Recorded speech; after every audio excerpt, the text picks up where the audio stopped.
Hello, and welcome to Grand Final History. In this episode, we go back to 1950, the 54th season of the VFL, and just the 7th season not to feature Jock McHale as a player or a coach. Always known as Mr McHale to his players, he began his playing career in 1903, before the Wright brothers flew their plane, and now jet airliners were being built. His numbers are staggering. 261 games as a player, 714 as a coach, 17 grand finals for 8 premierships.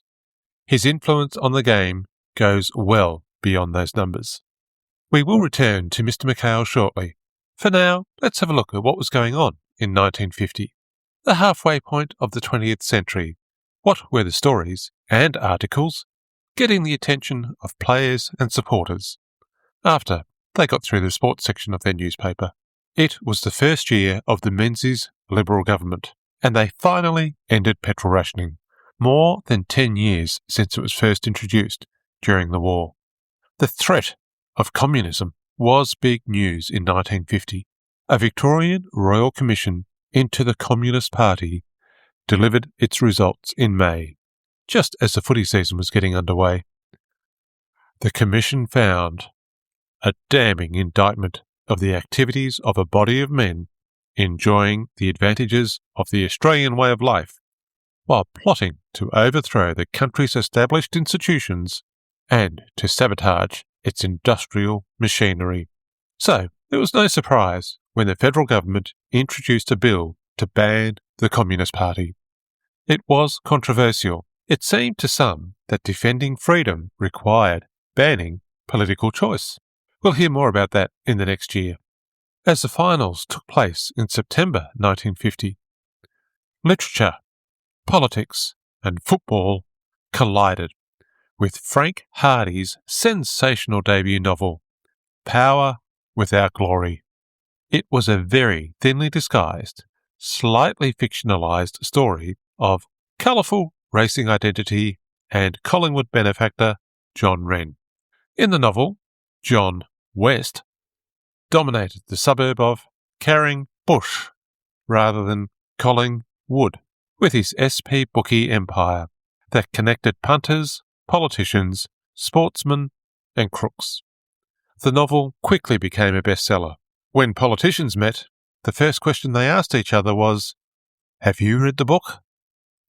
The next question they asked was which characters matched their real-life equivalent. The book was so controversial that Hardy faced court in Victoria's last criminal libel case and spent some time behind bars defending his work as fiction. The case generated more publicity for the book, shared more dirty laundry about Wren, and the jury found Hardy not guilty. You may still hear some footy commentators calling Collingwood Carring-Bush, or you can even go to the Carring-Bush Hotel, deep in Collingwood territory, though you won't find any SP bookies there now. In world news, the first Empire Games since 1938, not yet rebranded to Commonwealth Games, took place in February in Auckland. Australia won 80 medals. St Kilda's full forward, Peter Bennett, had skipped the 1948 London Olympics, but made the 1950 water polo team, winning gold in Auckland. Training for the Empire Games was good pre-season work. Bennett got 4 goals in round 1 and had his best season, kicking 59 goals. The bigger story of 1950 was the start of the Korean War. Japan had colonised Korea before World War II. At the end of the war, Korea was divided into a Russian-occupied north and an American south, which led to Communist North Korea and the American-aligned South Korea. On Sunday, the 25th of June 1950, North Korea invaded the South. Australia still had defence forces in Japan as part of a combined post-war occupation. By Monday, these were placed under American command. On Sunday, July 2nd, RAAF forces began combat operations in Korea, and American ground forces were in action the following Wednesday. things were moving quickly. Australian ground forces landed in Korea in September. Only 4 VFL players would have to serve in Korea. Melbourne's Jeff Collins, a member of the 1948 Premiership team, played through to the end of the 1952 season and then spent much of 1953 flying combat missions with the RAAF in Korea. He returned to Melbourne for the entire 1954 season, playing in the grand final that year.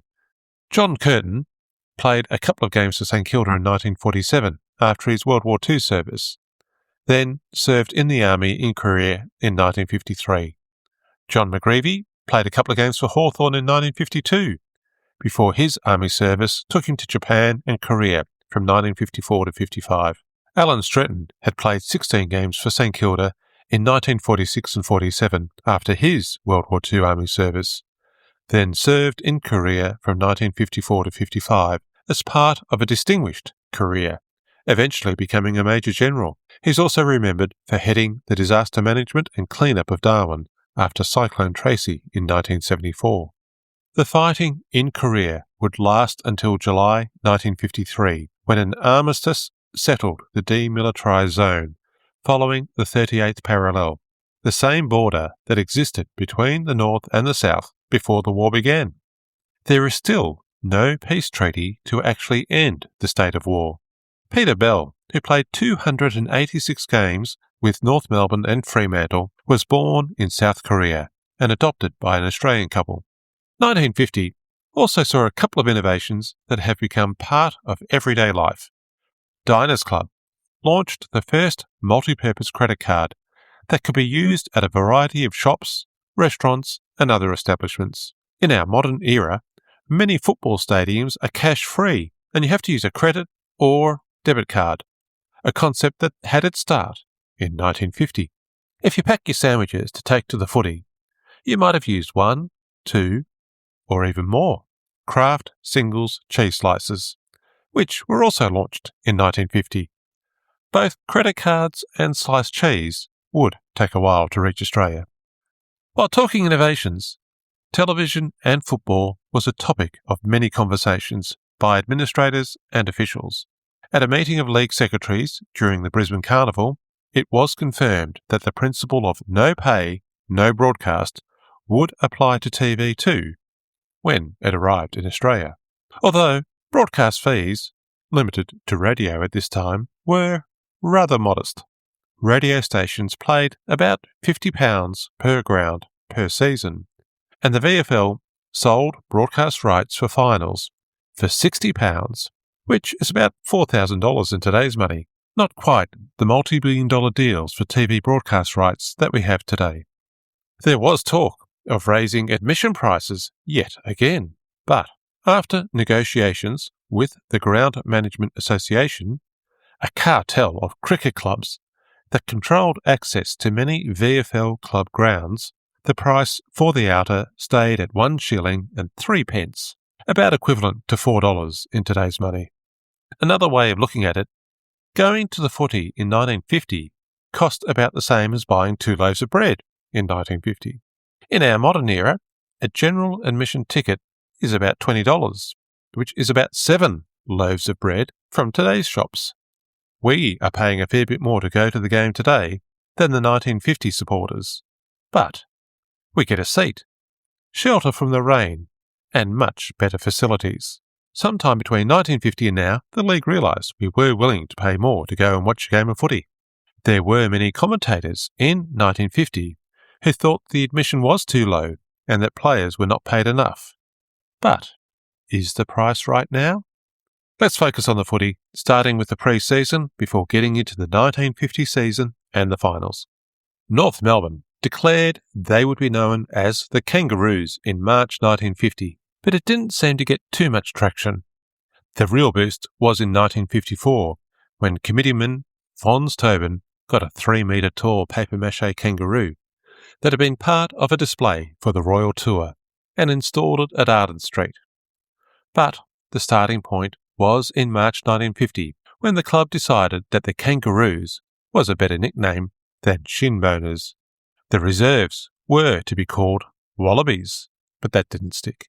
In April, the league confirmed the father and son rule. If a father had played 50 or more VFL games, their son could apply to play with his former club, regardless of residential qualifications. Fitzroy's delegate, Percy Mitchell, had proposed it a year earlier, and in 1950 it received enough support to become a new rule. Carlton's Harvey Dunn would be the first player to use the rule in 1951, going to the Blues in Harvey Sr.'s footsteps, rather than North Melbourne, who had not been willing to clear him. The father-son rule is often credited to Melbourne's desire for Ron Barassi Jr. to play for his father's club, but Ron would not join the Demons until 1953. Footballers writing weekly newspaper columns was not unknown. Jack Dyer started writing for The Sun in 1946, with almost 250 games experience over 15 years. Dick Reynolds started at the Argus in 1947, 14 years after his debut, also on 250 games. Two captain coaches, leaders of their clubs, and icons of the game. There was a third footballer joining this duo with his own column in 1950. He was not a captain, nor a coach, and had only played one season, but he had kicked 100 goals.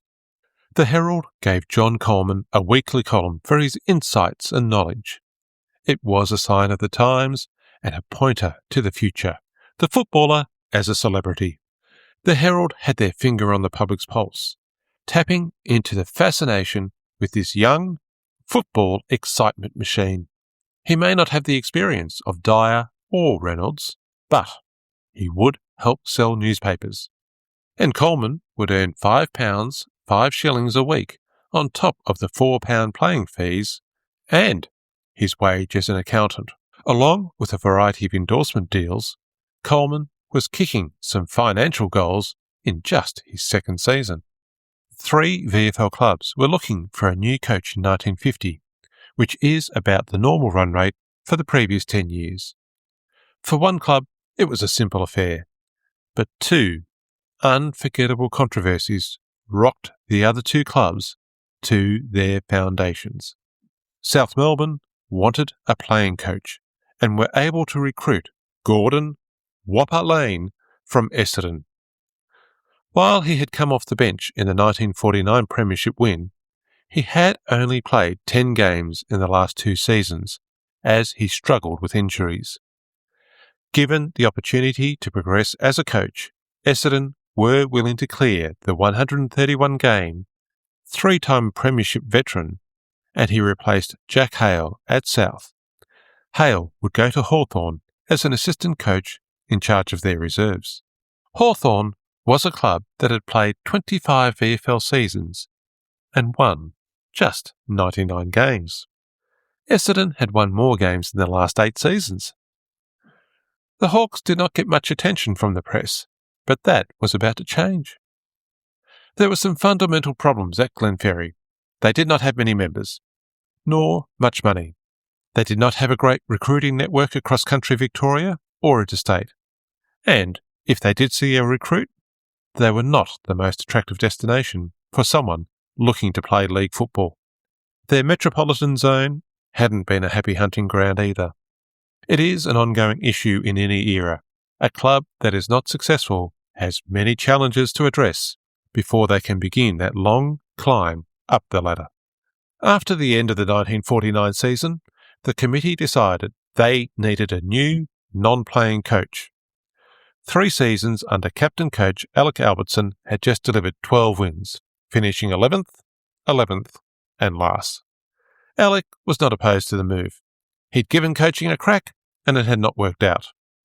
The committee had assured him he would still be captain under the new, non-playing coach, so his honour would be maintained. Early in 1950, the club appointed former North Melbourne coach Alec McHale, who had lifted that club into their first finals campaign, as well as having an extraordinary country football record. 9 premierships with Sandhurst in the strong Bendigo League demonstrated that the man knew something about football. Albertson received a few lucrative offers from country clubs, willing to pay much more than VFL teams who had to follow the Coulter law. But he declared he was staying with the Hawks. He was going to be the captain. That had been confirmed by the committee. And together with the new coach, they might turn the Hawks around. Bob McHale made his first significant change, getting the club to switch jumpers from a brown top with a yellow V, which had seen the club called the Mustard Pots, to brown and gold stripes, like Collingwood and North Melbourne. It would make the players look taller. Albertson missed some pre-season games and training because he was playing district cricket finals.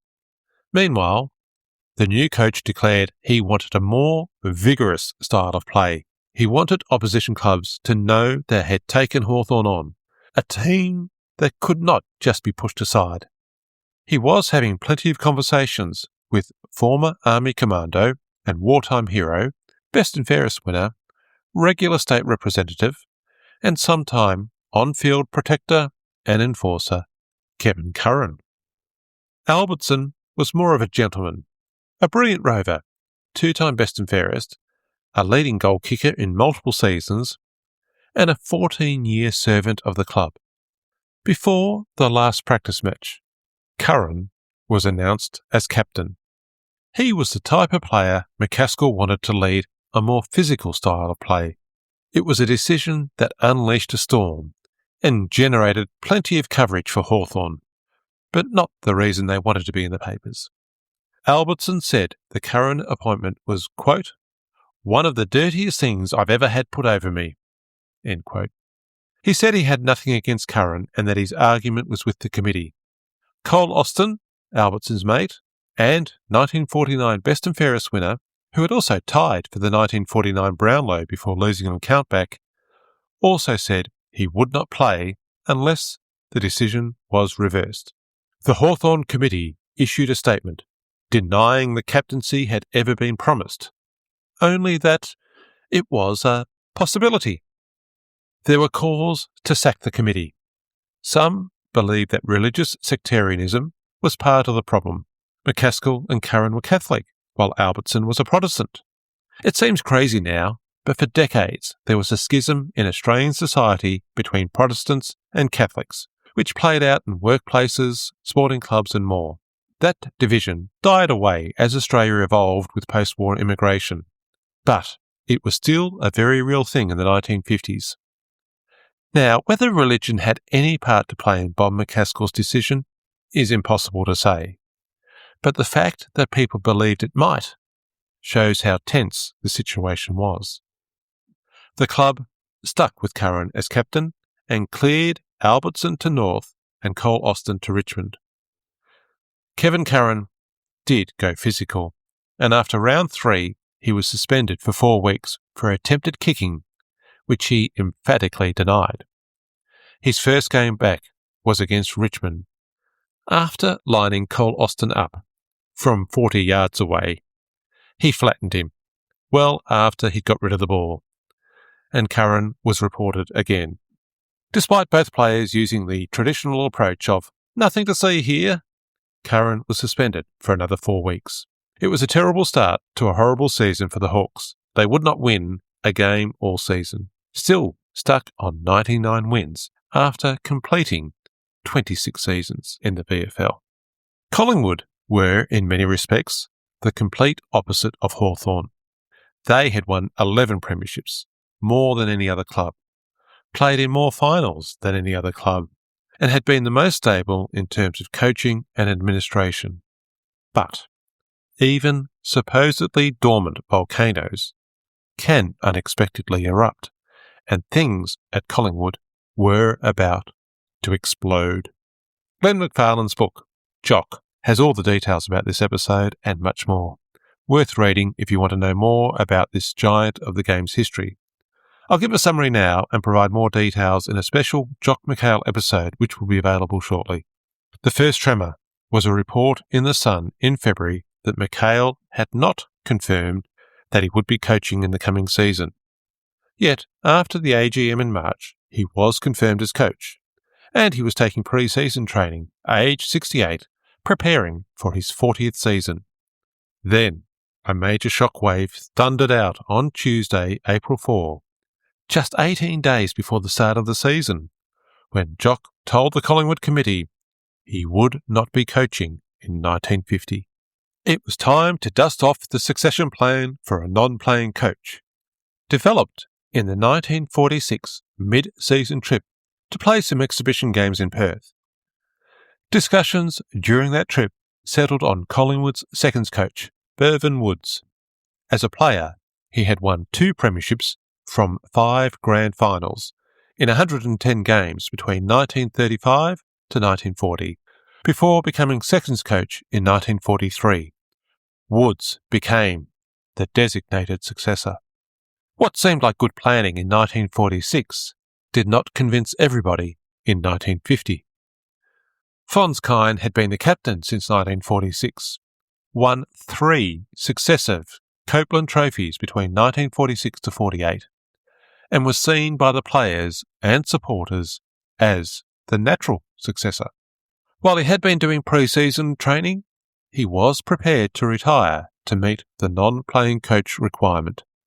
The committee vote was tied, 6 votes each, between Kine, the current leader of the players, and Woods, the man who'd been promised the job in 1946. Club president Harry Curtis used his casting vote and announced that Bevan Woods was the new Collingwood coach. The Victoria Park volcano erupted. Committeeman Jack Galbally looked across the table and said, quote, "Mr. President, for 25 years you have brought honour and distinguished service to the club, and you have just torn it all down. You have done the wrong thing and the worst thing for Collingwood." End quote. At the practice match on the following Saturday, committee members were heckled. Members tore up their season's ticket. Bevan Woods was booed, while Fons Kine was picked up and carried shoulder high by the crowd. It was all too much for Woods. He may well have been a successful seniors coach, under different circumstances, but he knew this was not his time. Jock McHale had coached Collingwood for almost 14,000 days. His successor, Bevan Woods, wrote his resignation letter the Sunday after that practice match. He had lasted 4 days. Fons Kine was appointed as non-playing coach. The turmoil did not end there. A special general meeting was held in the Collingwood Town Hall in mid-May. Decades-long friendships were broken. A vote of no confidence was passed. Harry Curtis, Frank Wraith and Bob Rush, all loyal and dedicated servants of Collingwood, lost their seats on the committee because of their support for Woods. Decades of stability lost in weeks of upheaval. So, as I said earlier, only 3 changes in coaches for 1950, but 2 of them were rather eventful. After all that excitement, let's see what happened when the season began on Saturday, the 22nd of April. Those who managed to get to the grounds early would once again see the under-19s as curtain raisers, with the exception of Collingwood, who were still sticking with their local schoolboys competition. Richmond Juniors would take Collingwood's place in the under-19 competition. The Round 1 football record called for the under-19s to be played before the reserves games at finals. They were well ahead of their time. That would not happen until 1961. Perhaps not a surprise when South Melbourne defeated Collingwood at the Lakeside Oval, though scores were level at three-quarter time. The Swans won by 20 points. Essendon had to go to Fitzroy for their first game, so the premiership unfurling would have to wait. The Bombers were hot favourites. It was Dick Reynolds' 300th game. John Coleman got a goal within a few seconds of the opening bounce, just like his debut game a year earlier. However, this year Coleman would only kick 4 goals, and the match was closer than most expected, with Essendon gaining the advantage in the last quarter by 1 goal. There was another surprise at the Western Oval, where St Kilda beat Footscray by 9 points. A very rare first-round win for the Saints. North Melbourne had done well in 1949, but disappointed in the finals. Some were expecting the newly named Kangaroos to fall back down the ladder, but they beat Richmond by 10 points to get a jump on 1950. The match of the day was at the MCG, with 33,000 watching Melbourne beat Carlton by 20 points. Hawthorn had a terrible start to the season. Geelong's Lindsay White kicked 10 goals as the Cats won by 80 points to sit on top of the ladder. And, as discussed last episode, Round 1 saw sirens being used at all grounds in 1950. The tolling of the bell would no longer be heard, unless a siren broke. Essendon unfurled their flag in Round 2, hosting South Melbourne, so Gordon Lane saw the flag he helped win standing in his South Melbourne colours as their new captain coach. There was no premiership flag curse as the Bombers won by 105 points. Coleman kicked 11, with 6 in the last quarter. The Round 5 match of the day was at the Junction Oval, where a record crowd of 47,000 saw the surprise pack at St Kilda, second on the ladder, playing Carlton, sitting fourth. The crowd, bigger than the 1944 Junction Oval Grand Final, saw the Saints win by 19 points, 5 wins from 5 games, giving unexpected joy to St Kilda supporters. In the same round, George Goddenon was cleared by Essendon to Geelong and went straight into their senior team in the match against Collingwood, booting 4 goals. The Cats raced home in the last quarter, kicking 5 goals to 1, but the Magpies held on by a single point. Goddenon had played 9 games in 3 seasons at Essendon, unable to become a regular in that star-packed team, but he would make his mark in Geelong. The Round 6 match of the day was between the undefeated Saints against Geelong, with 3 wins out of 5, including that loss to Collingwood by just 1 point. 2 rising teams ready to make a statement in the early part of the season. Well, at least Geelong were ready, as the Saints crashed to earth, losing at Kardinia Park by 94 points in a real boil-over. North Melbourne hosted Essendon, and in an upset result, the Kangaroos came from behind in a close-fought game, winning by 15 points. It brought Essendon's 16-game winning streak to an end. That would not be matched until the 2000 season under Kevin Sheedy, when they won 20 in a row.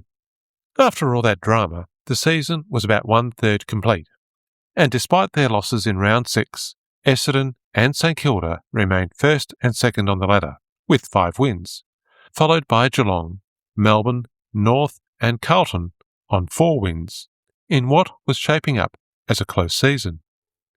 After their chaotic start to the season, Collingwood were 7th on 3 wins, followed by Fitzroy, Richmond and South, all on 2 wins. Not completely out of contention, but needing to get a move on if they wanted to make finals.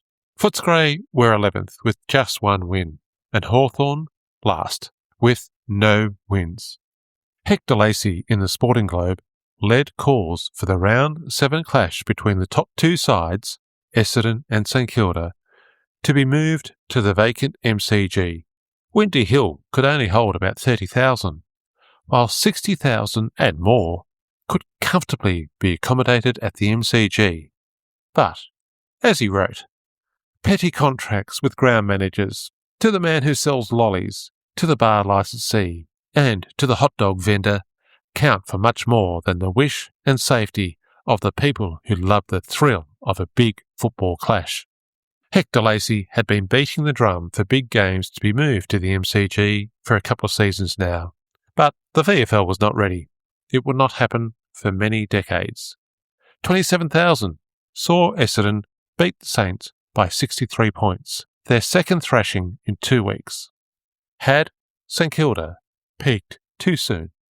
Round 8 was the King's Birthday split round, and St Kilda got back onto the winning list, beating Fitzroy, taking their season's victories to 6, which matched the total wins for 1949 and 1948 combined.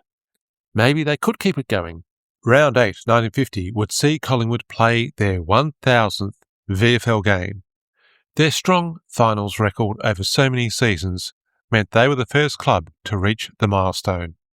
Alf Brown, in the Herald at the time, had the Magpies hitting 1,000 games in round 10 using the pen and paper statistics of the day. But the wonderful AFLtables.com confirmed the feat was achieved in round 8. The Magpies played Melbourne on the Monday in front of more than 55,000 people at the MCG, but the milestone match that nobody knew about at the time was an easy win for the Demons. It was a round that also demonstrated the post-war enthusiasm for football in Melbourne, with 180,502 people attending just 6 games, 3 played at the same time on the Saturday and 3 played on the Monday. The previous best was 147,000 in 1948. Another milestone moment occurred in round 9. In their 26th season in the VFL, North Melbourne finally broke their Victoria Park hoodoo, beating Collingwood. They left nothing to chance this time, leading all day for a historic 32-point win. The football record for round 9 suggested umpires be provided notebooks and pencils to be carried during games to record details of reports, rather than waiting until after the game to document the facts, hoping that their memories would be accurate. The league agreed this was a sensible idea and implemented the solution, only 30 years later, in 1980. The round 10 Fitzroy game against Geelong was Norm Smith's 227th and last game as a player in a career that dated back to 1935. He kicked 2 goals in only his 4th game for the season, but those tired legs and stretched hamstrings would carry him no further. It allowed the Baron, Alan Ruthven, to assume the captaincy full-time, while Norm began his long, non-playing coaching career. That same day, the top 2 teams, Melbourne and Essendon, played at the MCG, attracting 55,682, only 3,000 less than the record home and away crowd between these 2 teams in 1949. Heck, de Lacy might have a point about the MCG attracting big crowds. In round 12, Dick Reynolds passed Jack Dyer's record for the most VFL games. The veteran entered the ground through a specially decorated banner of streamers stretched across the race and led his team to another victory. However, in the 1990s, AFL statisticians reviewed the records and noted that Dyer had spent 2 early games on the bench, not getting a run. At that time, these were not counted, but they were retrospectively added to his career total, which meant that Reynolds really broke the game's record in round 14 against Geelong, but nobody knew it at the time. After round 12, the season was 2/3 complete, and the ladder had taken on a very different complexion. Essendon still were well clear on top with 11 wins and a stunning percentage of 161. Melbourne and North followed on 9 wins, and Geelong, Richmond and Carlton were all on 7 wins. Collingwood sat 7th on the ladder, just a game behind. St Kilda's bright early form had fallen away, 8th with only 6 wins. Fitzroy had 4 wins, Footscray and South on 3, and Hawthorn, on the bottom, no wins. Round 14 was a split round over 2 weekends to allow for the National Carnival in Brisbane. The Brisbane Carnival was intended to be a showcase of Australian football in the northern rugby state. Yet, it is fair to say, despite innovations including night games and some new teams, including the VFA playing in Division 1 and, in Division 2, an Australian amateur team, not many locals were converted. The first challenge was the venue. Banned from using the Gabba by the powerful Rugby League, the exhibition ground was used. However, the oval was covered by gravel 10 yards in from the boundary. Writing for the Herald, Alf Brown called it the most primitive metropolitan football ground I have ever seen. There were lights, though, with new special bulbs air-freighted all the way from England. They were well regarded, but nothing could help with the rain. Brisbane was having an extraordinarily wet winter in 1950. June had seen 2.5 times the average rain, and July was 4 times as wet as normal. Rugby league was cancelled, but the carnival went on. St Kilda's Peter Bennett, with his water polo experience, kicked 2 goals in the game against Tasmania. Compounding the problem of the gravel, rain and poor facilities was the fact that the oval had been used for decades as a Brisbane showgrounds. Cattle, horses and more, leaving generations of manure that was being churned up with game after game in pouring rain. There were times when the ball had to be dragged from the sucking mud. 16 games in 10 days, literally played on the home team's dung heap, with cold showers after the game. Several players were taken to hospital during the carnival for tetanus or penicillin shots. Victoria was undefeated in their 4 games to once more claim the national title. Normal conditions resumed for round 15, although Essendon had a number of regular players out through injury and illness in their game against Footscray, forcing them to draw on their strong reserves team. Footscray got off to a flyer with the wind to lead by 46 points at quarter time. Essendon were 23 points down at half time and 31 points behind at three-quarter time. This could be another loss, but Reynolds would not be discouraged. Rallying his men at three-quarter time, the game was still on. They still had a chance, and they took it, kicking 5 goals for to just 1 behind, grabbing a 2-point win against all expectations. The Bombers were going to be a hard team to stop in 1950. After that even start to the season, the 4 was almost settled going into round 16. The match of the day between Collingwood and Geelong at Victoria Park was crucial for both clubs looking to be in the 4th spot at the end of the season. A close match was decided in the final seconds when Geelong's Neil Tresice spun out of a pack and goaled moments before the siren for the win, putting Geelong 2 games and percentage clear of Collingwood with 2 rounds to go. Round 17 saw top team Essendon taking on second place North in a preview of the finals. John Coleman entered the game on 95 goals, and by the 17th minute of the second quarter, he had his second century in his second season. It had only taken him 16 games. Only Bob Pratt, who, in 1933, kicked 100 goals in 13 games, had done better to this point. It was a great game, with Essendon winning by just 8 points. Geelong had locked in the finals a week before, but then lost to St Kilda by 1 goal.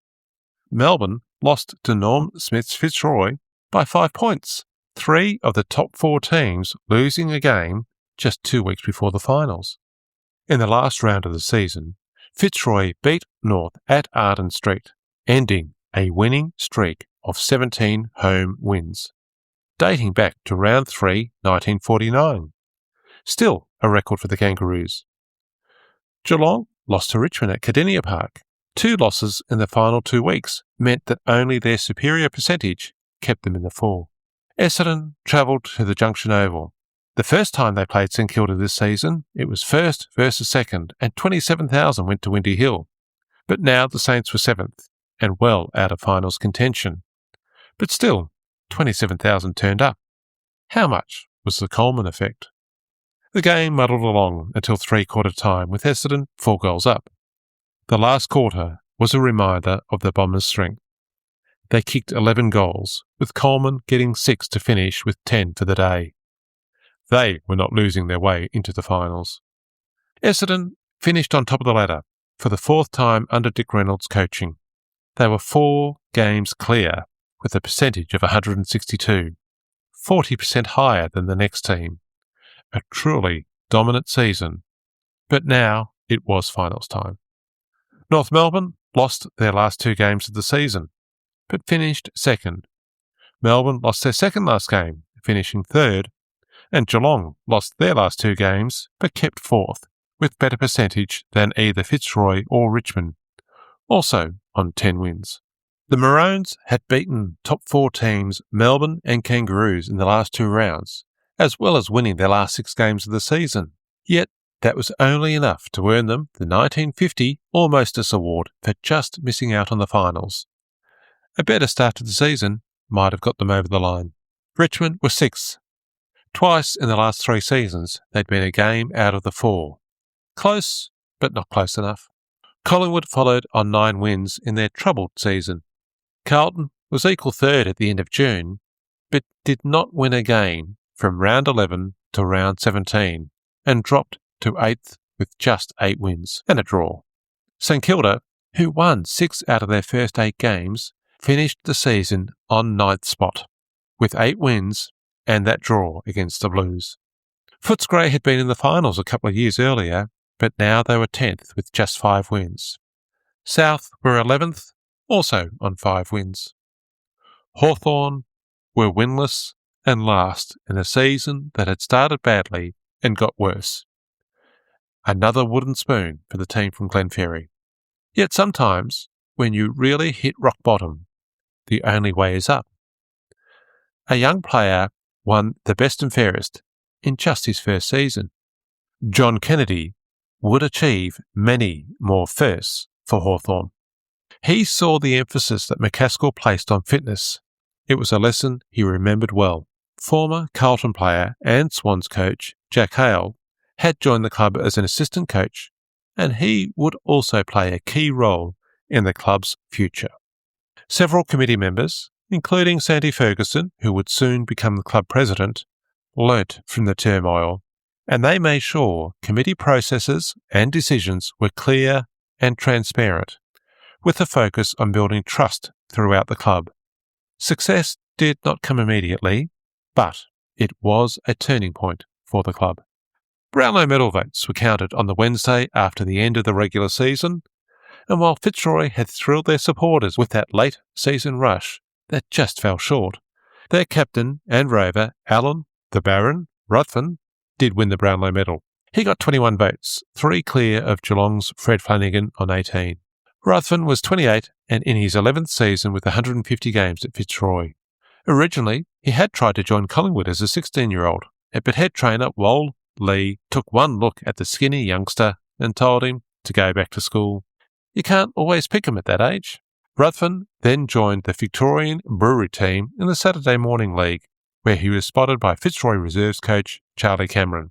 Things had been tense when Norm Smith came in as captain coach, taking the captaincy from Ruthven in 1949. He had some lucrative offers from Hamilton and Broken Hill, but the Maroons would not clear him, and Norm Smith hanging up the boots during this season meant that he was captain once more. He recognised the club had done the right thing, and he had no regrets now. On the night of the vote, he was at home with some dinner guests and got a phone call from Fitzroy delegate Les Phelan with the good news. Norman Banks from the ABC arrived to do an interview, and the local publican brought in a couple of dozen bottles of beer, and more visitors turned up for the party. The original dinner guests were 3 priests who said not to mention that they were there, otherwise they would get into trouble. The medal was presented in March 1951 at the League's AGM. Alan recalled that he had a bit of trouble getting into Harrison House because he did not have any ID, and it took a bit of persuasion to get through the door. As for that nickname, well, it wasn't just because he was a fancy dresser, even if that might have helped. The Governor-General of Australia from 1936 to 45 was Sir Alexander Hall Ruthven, who was an actual baron. Someone decided that he must be a relative, and the nickname stuck. The first semi-final was between Melbourne and Geelong. It had been a long journey back to finals for the Cats, who had gone into recess in 1942 and 43. They had been in the finals 3 years out of 4 between 1937 to 40, winning the flag in 1937. That team was lost, and the club had to rebuild from 1944. It was Premiership coach Reg Hickey's second season as a non-playing coach, and the club was building momentum. Alan LaFontaine had been chosen as the Melbourne coach in 1949, a move that surprised many. Now he had Melbourne into the finals again in just his second season. The Demons were warm favourites. Despite a turnover in players, they still had plenty of finals experience, while this was the Cats' first September since 1940. And they had lost the last 2 games of the season. The Demons even had that final specialist, Jack Mueller, in for his 216th game. He had been brought back from the reserves in round 15 to provide a target up forward. It had worked out before. Would it work in 1950. 50,000 people were at the game, well down on the 1949 first semi-final. Geelong players now travelled by bus rather than by train, taking a break at Werribee to stretch their legs. It had been raining for much of the morning, discouraging some who might have decided to listen on the radio and keep warm and dry. The ground was muddy, the rain came and went, and it was a tough day to play. It got even tougher for Melbourne when their captain, Shane McGrath, collided with his teammate Jeff Collins in the first quarter. Collins went off with a broken jaw, leaving the Demons' backline unbalanced. Geelong combined together better, defended more strongly, and were able to link up with passing despite the conditions. It was still close at half-time, but the longer the game went, the more Geelong was in control, running out easy winners by 44 points. George Gonnanon kicked 6 goals, proving a very handy pickup for the Cats this season. It was Jack Mueller's third comeback, and this would be his last senior game, although he would still captain coach the Melbourne Reserves until 1954, and even played one more game for them in 1955 when they were short. The second semi-final was between Essendon and North, and the winner would be in the grand final. The big news before the game was the announcement in Friday's Herald that veteran Dick Reynolds was calling it quits at the end of the season. It was a decision he'd been sitting on all season, and now the finals were here. He knew his time was done, although he wanted to go out on a winning note. Essendon were the favourites given their strong season and North losing those last 2 games of the year. North made 4 changes to their team, Essendon 2. The Bombers were keeping one injury problem under wraps. John Coleman had broken his little finger in the last game of the season and had his hand in plaster all week. The cast was taken off so he could play. 74,433 were at the game, a much bigger crowd than for the first semi, and they saw a much better, though far more brutal game. The teams lined up for the national anthem, and, as happens at finals today, many in the crowd broke before the end of the music to cheer for their team. Seems the tradition was well established, even in those God Save the King days. North's captain Les Foote won the toss and chose to kick against the wind. A surprising decision for a team that was yet to win a final, and many thought they could do with the confidence-building first quarter. North were playing a physical game, but it did not stop Essendon scoring. They built a good early lead, kicking 5 goals 5 to just 3 behinds in the first quarter. North were not daunted. They took advantage of the wind in the second quarter and trailed by just 8 points at half-time. North matched Essendon in the third quarter, each team kicking 3 goals. The rain started pouring down in the last quarter, negating the advantage of the wind, with the ball slippery and the players sliding on the muddy ground. With 10 minutes to play, Essendon were just 3 points up. Then Gerald Marchese goaled for North to take the lead. Jock Spencer got it behind. The Kangaroos were in front, and there was just 10 minutes to go. Coleman showed his brilliance, diving full length over the shoulders of 2 North defenders for an incredible mark, but his shot went wide. It was a desperate finish, and the players were willing, perhaps too willing. Coleman got a kick in the head, and Reynolds flew high for a mark, landed on his back, and was knocked unconscious. Essendon had only lost 1 game all season, but that was to North, and the siren was about to go. The ball was deep in Essendon's forward line, bouncing towards the boundary line when the pivotal moment of the game occurred.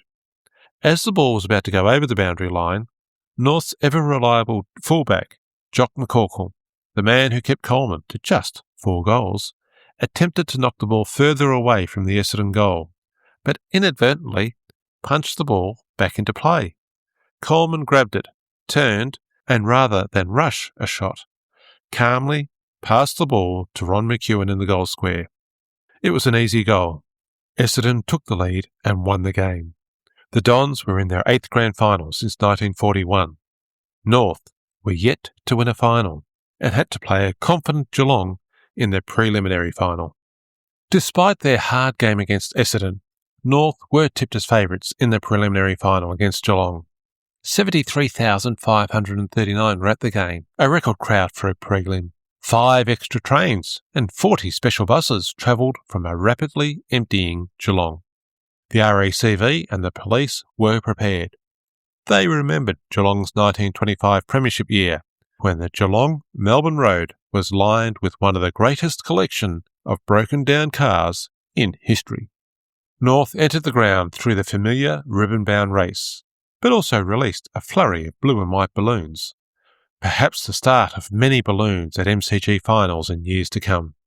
North skipper Les Foote once more won the toss, once more chose to kick against the wind, and once more North found themselves in trouble at quarter time, the Cats leading 7-3 to just 1 goal. It didn't seem to be the wisest strategy, but coach Wal Carter preferred to have the wind at his back in the final quarter, so long as it was not a wet day when the ball became too heavy. The Herald asked 8 league coaches. None supported Carter's theory, noting that wind direction could change. The plan might have looked more promising if the Kangaroos could have kicked straight. They had much more of the play, but they still trailed at half-time. Geelong 8-4 52 to North 4-8 32. The same number of scoring shots, but a 20-point lead to Geelong. North supporters were nervous. They had endured so many lean years. Last year, they topped the ladder, but lost both finals. This year, they had almost beaten Essendon, but missed out just at the end of that first semi. Were they on track to lose 4 finals in a row? Geelong supporters were hopeful. They had seen their team improve year after year. Now they seemed to be on track for a grand final spot. Could they maintain their lead in the second half?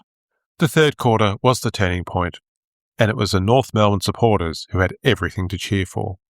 Against the wind, goals that had been so hard to find in the first half started to flow. When Les Foote kicked his 4th for the day, the Kangaroos took the lead for the first time. He was leading from the front, driving his team forward as they kicked 4 goals in 6 minutes to wrestle the momentum away from the Cats. However, Geelong were not done yet. They scored a goal to retake the lead, only to see North kick away again, until the Cats got back in front. When the teams went to the 3-quarter-time huddles, North were 2 points down, but having scored 6-3 against the wind, they were confident they could keep it going. They seemed to have more stamina and system. It was a hard-fought game, and Geelong were not embarrassed, but North had been the stronger team in the second half, led by their resolute captain, Les Foote. They won their first VFL final by 17 points. Geelong players and supporters had to head home, hoping their buses and cars could make the entire trip down the Geelong Road. Some supporters declared they would be back next year for the grand final. Essendon were grand final regulars. They had won 9 VFL premierships and been runners-up 7 times. This would be their 6th grand final in a row, counting that 1948 draw, so the club and the supporters were very familiar with the experience. Down at Arden Street, it was all new. They had been a leading team in the VFA, winning 6 premierships, even if one of those was a forfeit by Richmond in 1904, but that's a story from an earlier episode. Yet they had struggled in the VFL since 1925. In North Melbourne, on the Friday before the big game, it was all anyone could talk about. Shopkeepers warned customers to buy today because they will be closed tomorrow. The draper's shop was doing a brisk trade. Blue and white striped ties on special.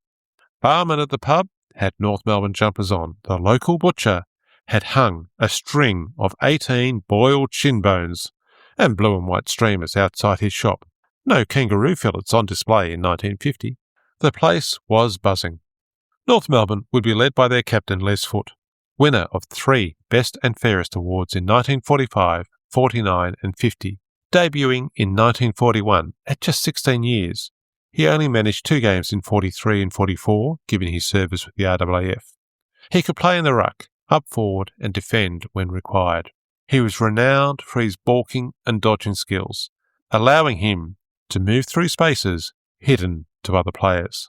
He was appointed captain in 1949 and would lead the club until 1951. Best on ground in the preliminary final to get his team into the grand final, looking for that historic first VFL premiership. North Melbourne's coach was Wally Carter. He had been a brilliant wingman in his playing days from 1929 to 1940, which were very tough years for the club. 7 wooden spoons, and the highest they finished was 8. He won the inaugural Sid Barker Medal for Best and Fairest in 1937. He was the first coach of the North Melbourne Under-19 team, winning the first premiership in that competition. He then took the reserves to back-to-back premierships. He took the top job, replacing Bob McHale, and took North to the top of the ladder. An extraordinary achievement for a club that had no tradition of success. They lost their 2 finals in 1949, but now we're in the club's first ever VFL Grand Final. Carter would eventually coach the club for more than 200 games over 2 stints and was inducted into the North Melbourne Hall of Fame in 2002. Essendon were once again led by their captain-coach, triple Brownlow medalist Dick Reynolds, or, as he was becoming to be known this year, King Richard. He had announced his retirement.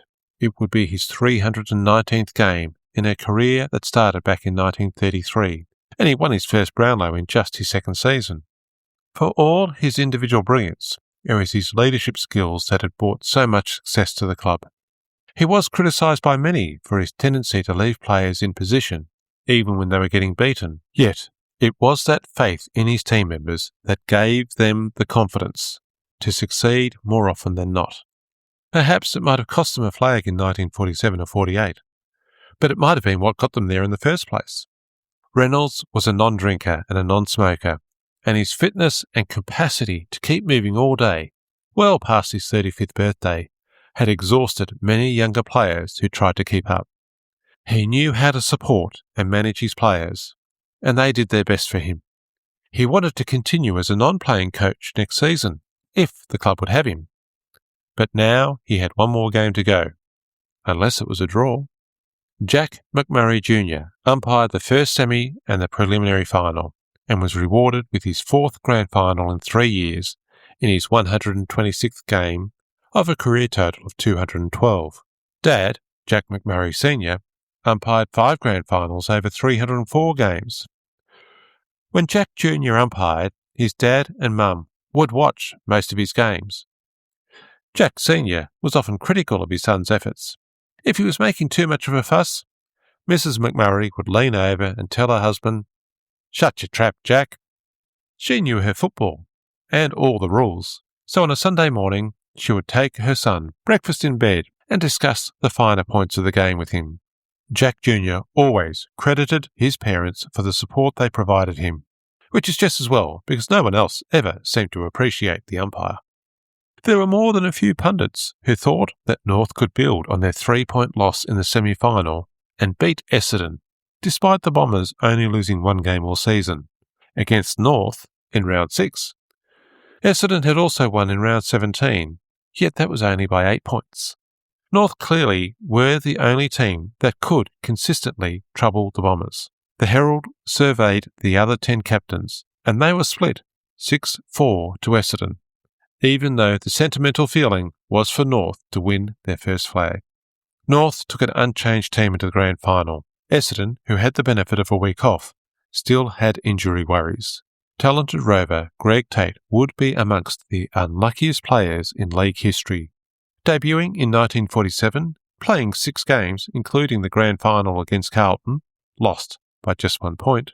A broken finger at the end of the 1948 season meant he missed the finals. He played all season in 1949 and got a badly bruised thigh in the preliminary final, missing the winning premiership against Carlton. Now, after playing every game for the season, it was his ankle keeping him out of yet another grand final. He would be back in 1951. Bert Harper took his spot. He'd been at the club since 1943 and in recent years struggled to hold a regular spot in a strong Essendon side, but he had his chance now in the biggest game of the season. There were changes on the bench too. Bob Bradley and Fred Payne had warmed the pine in the semi-final, but they were replaced by veteran Ted Lehane, back from a broken collarbone 6 weeks earlier, and Noel Allinson. Tough for Bradley, who had played much of the season, and he would not play for Essendon again. Fred Payne had been struggling to hold a regular spot this season, but he would return, playing until 1953. The Bombers were taking a bit of a risk. Coleman's finger was broken. He wore a cast again during the week, removing it for the game. Centre-half forward Bill Snell, who had performed so well in his first season, had a bruised leg, but the selectors thought he was moving well enough. There were more people wanting the limited reserve seats available early in the week at the Allen's Music Store than tickets available. Even Bob Pratt, that South Melbourne star, possibly the best full forward ever, had to line up for hours trying to get a reserve seat and still missed out. Not clear if he lined up again to get in the MCG on Saturday. The club secretaries for North and Essendon were both swamped by old friends and other allegedly lifetime supporters looking for tickets. Each club was only allocated 20 tickets for officials and 30 reserve seats that they could sell. These were allocated long before anyone else asked. North Secretary Jack Adams had an idea, well ahead of its time, proposing a section of the outer be reserved for the competing club members. It happens today, but many believe not enough seats are available. But perhaps it's better than queuing up for general admission. For the first time ever, people started lining up at the MCG on the Friday night. At Les Foot's North Melbourne hamburger shop, on Friday evening, a rumour was heard that hundreds of people were already claiming spots at the MCG gates at 7 p.m. One group of North Melbourne supporters arrived at 9:30, 17 hours before the gates were due to open, and found just one person ahead of them in the queue. It wasn't just footy fans at the MCG overnight. The outside of the ground was covered with painted slogans attacking the legislation banning the Communist Party, Prime Minister Robert Menzies, and the Korean War. It was those communists again. The slogans were cleaned off a week later. The gates were shut early when the health department said the ground was full at 12:40, almost 2 hours before the game was due to start. Thousands were left outside. They had left their run too late. Even the umpires were stuck outside the ground and had to be escorted in. Last year, Essendon's Jack Jones was stuck outside without a ticket. This year, it was Don's ruckman, Bob McClure. It took some working, but Essendon officials were able to get their man in. Had he left the ticket at home, or was somebody else getting in to see the game? There was 87,601 officially in the ground. It seemed like there could be many more. There were at least 3 more than the official count. In October, the VFL received a letter with a note saying, "Conscience money," and a payment of 9 shillings, the equivalent of 3 admittance tickets, possibly a few people who snuck in a broken gate before it was secured. Maybe their mother had words when they got home. The Reserves Grand Final was one of those rare occasions where the teams matched the senior game, North taking on Essendon. The play was interrupted at times, with spectators streaming onto the ground, lining the boundary to avoid the crush in the stand. At times they spread onto the playing field and interfered with the play. It was a hard-fought game, with Essendon winning by 4 goals.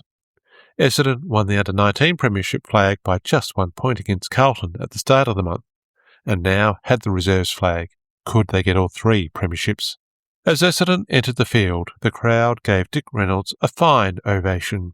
But the real cheers went out for the sentimental favourites as North ran through their streamers with balloons flying. Reynolds won the toss and kicked with the wind. Perhaps he was doing just what North coach Wally Lewis wanted. Lewis may have wanted the wind in the last quarter, but for the 3rd final in a row, he was frustrated by North's slow start to the game. Once the ball was bounced, it was into Essendon's forward line, and John Coleman had his first goal within less than 2 minutes. Reynolds had another goal soon after. Some North players started using their fists for more than just punching the ball away. Coleman was down on the ground, assisted by trainers for some time. He might have been a bit unsettled, given that he missed 2 easy shots. Even so, the goals kept coming, 4 in a row, as the Kangaroos seemed to be more intent on playing the man than the ball. It was not likely to put Essendon off their game. They knew what grand final football was like. Only 4 of their players had not won a premiership. None of the North players had been on the MCG on the last Saturday in September. It was North's captain, Les Foot, who got their first major, settling the nerves for a team, helped by a quick follow-up by centreman Ken Dynan. There was some feeling in the game. North's forward pocket, Tim Robb, was on the ground and was struck in the ribs by a boot belonging to an Essendon player. Umpire McMurray tried to maintain control. There were 3 players reported by quarter time. At the first break, Essendon led 7-3, 45 to North, 4 goals straight, 24. Now North had the wind, but they could not take advantage of it. Both teams were struggling to convert. Coleman continued to miss many easy shots, and North only kicked 1 goal. Reynolds was moving all over the ground, a pivotal influence on the game. Norm MacDonald was playing superbly in the Bombers' defence. At half-time, Essendon led by 13 points. The wind picked up in the third quarter, but the rain began to fall, always a problem with Wold Lewis's plan for having the wind in the last quarter. Reynolds made the call to take Snell out of the game at half-time. Selectors had worried about his bruised leg, but the problem was his fractured cheekbone and swelling closing one eye from a blow during the first quarter. Ted Lehane came on, ironically selected on the bench as insurance for Snell's dodgy leg. Early in the third quarter, a missed kick by Essendon's Bill Hutchinson landed with the leading Coleman, who marked and kicked a steadying goal. A 20-point lead with the rain falling might have felt like a bigger advantage on the field, but North were not done yet. A pass to Tim Robb resulted in his second goal, keeping them in the game. It was slogging, wet weather football. Then Bill Hutchinson, who had been quiet in the first half, started to impose himself on the game. A brilliant left foot snap put Essendon 19 points in front, with about 10 minutes in the quarter. Then, after all the missed kicks and drop marks, North had a clean passage of play. Kevin Dynan came racing out of the middle, passed to Frank Jeeves, who found Jock Spencer in the goal square to keep the Kangaroos well in touch. Les Foote had moved himself into the back line and was repelling attack after attack, looking to keep the Roos close enough for a last quarter finish. Bill Hutchinson guided the next forward thrust, and Coleman, attacking a slippery ball, was pushed in the back. From 60 yards out, a bit further than his normal range, he took aim and got his second goal, getting Essendon's lead back to 20 points. In the centre of the ground, Essendon's Ron McEwen crashed Les Foote to the ground.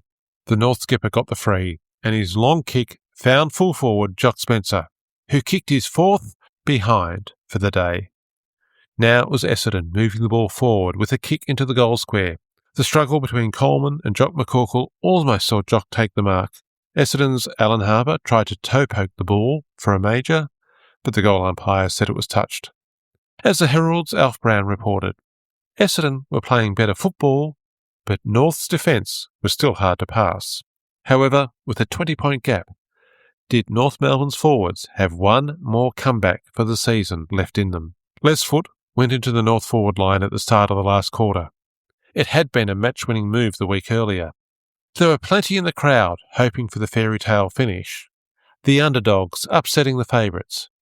They were going to be disappointed. In a last quarter that was brutal rather than entertaining. Just after the siren went, Reynolds was punched in the jaw and given a free kick. The ball went into the Essendon forward line, but no score. The defenders cleared, but the ball was soon kicked back into the forward line where Jock McHale took a good mark and received a late, heavy challenge by Albert Harper. McHale had the mark and or the free kick and could have cleared the ball. However, he spun round with a haymaker to Harper's jaw. He hit the ground. The umpire blew his whistle, reversing the decision, and reported McHale. Once Harper got vertical, he lined up the goals and kicked straight to put Essendon 26 points up. Essendon pushed forward again, and although Coleman dropped the mark, he socketed it through for the sealer. North seemed to lose the plot. Ron McEwen was laid out in another punch, and Ted Lehane knocked over by a vicious charge. It was an ugly end to a very tough game. Essendon were the best team all season and won the game by 38 points. 13-14, 92 to North 7-12, 54. Norm MacDonald had been brilliant in the Bombers' backline. Reynolds had been one of the best on ground in his farewell match. After the siren went, he was hugged by his great mate Bill Hutchinson. They had played so many games together, and this was the perfect way to end the partnership. Reynolds was carried shoulder high from the ground. Coleman had kicked 4 goals to finish on 120 in just his second season. The Bombers had back-to-back flags for the first time since 1923-24, matching their 1911-12 effort. They had lost just one game all season. The club were the first to be premiers in the under-19s, reserves and seniors. Between the three teams, they only lost 3 games all season. A truly dominant performance by Essendon at the halfway mark of the 20th century. There is a wonderful film of the grand final taken by Essendon committeeman Ted Waterford, following up his 1949 effort, using multiple cameras, colour film, and adding commentary by future World of Sport icon Doug Elliott.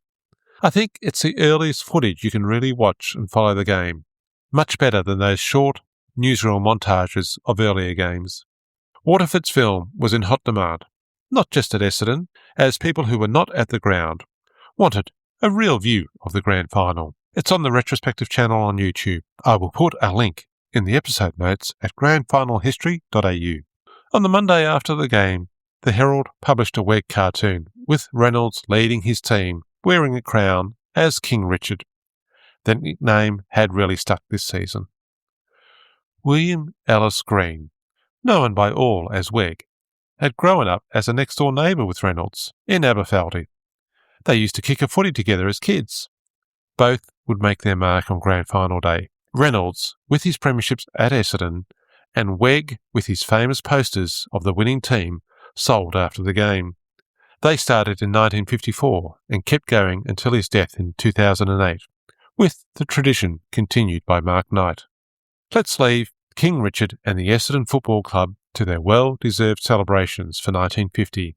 We will be back next time to look at season 1951, which will include one of the sensations of the century on the eve of the finals, and a surprising winner of the wooden spoon that would have some long-term consequences for a famous club. Before we get to that, there will be a special supplementary episode on Jock McHale to recognise that legend of league football. If you've enjoyed Grand Final history, please leave a review wherever you get your podcast from. The more goals we kick, the easier it is for others to find the podcast. If you have questions or you want to leave feedback, please email me at info@grandfinalhistory.au or check out the grandfinalhistory.au website or Facebook or Blue Sky for more Grand Final history.